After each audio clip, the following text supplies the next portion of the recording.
Police are investigating the murder of a transgender activist, Nare Mphela. Her body was found with multiple stab wounds in a rented room in Sekgakgapeng Village near Mokopane in Limpopo. Mphela was laid to rest over the weekend. She is the third queer woman to have been killed in at least 2 months, raising the ire of the LGBTI community. For more, we are now joined by Sihle Motsa, who is from IRANTI, which focuses on lesbian, transgender and intersex rights. Good evening and welcome to The Full View. Good evening. Thank you for having me. When you first heard of the first incident, I think it was it Simpiwe? No. Yes, Portia, Simpiwe. Yes. When you've heard of that first incident, and then 2 months later, you now speak of 3 queer women who have been murdered. You've issued a statement as well to this effect. What went through your mind? It's obviously very disheartening, and I think it's more so because it's, we just recently opened the new year, and we weren't necessarily wanting to open with these types of news. It's distressing, but at the same time, it's not necessarily something we was surprised by. South Africa is an extremely violent society, more so for members of the LGBTQI plus community. Why do you say that? I say that because as a society that's violent and that's prone to violence, the most marginalized of society are often the targets. So for people who are not heterosexual, right, so people who are members of the LGBTQI community, they're particularly vulnerable because they pose a threat to the status quo. So the heterosexist patriarchal status quo. And I think what the statement also highlights is how slow, for instance, government institutions are when you have matters of this nature, and even complaints that would be lodged at the police station, for instance. No, that's definitely the case. In all 3 cases, no suspects have been apprehended, the perpetrators aren't known, and we just have a sense that not enough is being done to find out who killed these women. So we are of the opinion that it's because they're members of the LGBTQI, amongst a number of things, right? So obviously the slow response rate of police, maybe even the lack of resources, and just not prioritizing LGBTQI people's lives. Would you take it as far as arguing that some within these institutions who are supposed to protect every single South African are homophobic? Most definitely. There's still a lot of stigma and discrimination. So whilst people display, maybe I can say, a very progressive views, this doesn't necessarily translate in the actions. So even though government supposes that they're pro-LGBTQI people's lives, their actions, their apathy, their lack of sensitivity towards LGBTQI persons indicates otherwise. And what does this then say about the training? And I remember having a conversation with one activist as well about this particular incident. Is what happens with the training of police officers?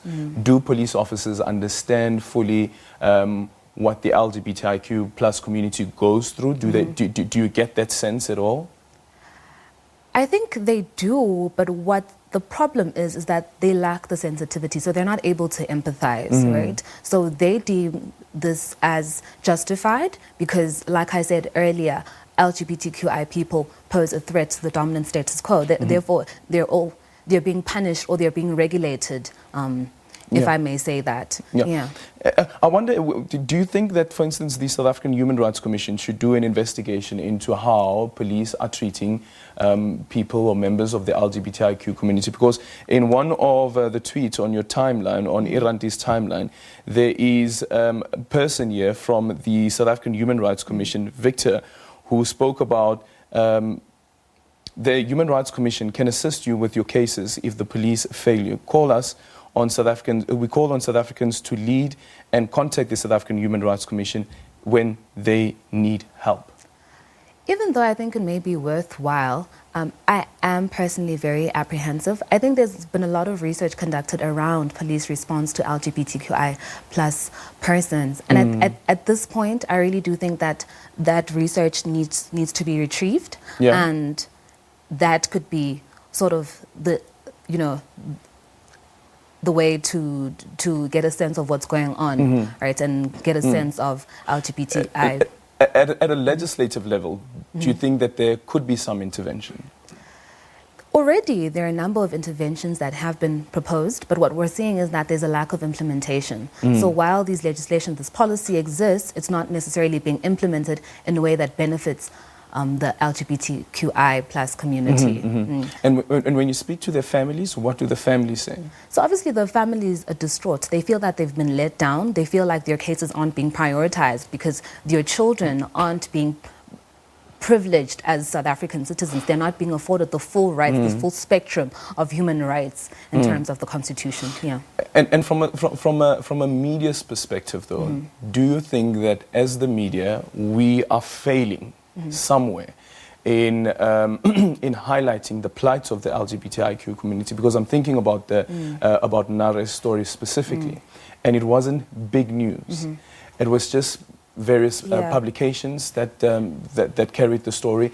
It wasn't as big as had it been, and I'm sorry to make this comparison, but had it been a woman who has gone through this, it would have changed. It would have been, had it been a heterosexual woman, it would have changed. The attitude would have been different. Okay, so points of correction. Sure. Yes, Nare is a woman, and the other two cases that we know of are also women. They're lesbian women, so they're living openly as lesbian women. Apologies, men heterosexual. Yes. No, but you're quite correct in assuming that had it been a heterosexual woman, the narrative would be different. So the media is failing us as members of the queer community. It's not privileging our stories, and it's not giving our stories the attention that they deserve. And I think even with the Nare incident, it's just, she was able to come into the spotlight because of her profound activist work. But there are a number of women who remain unknown precisely because they haven't been able to break through the public domain. And I think as the media,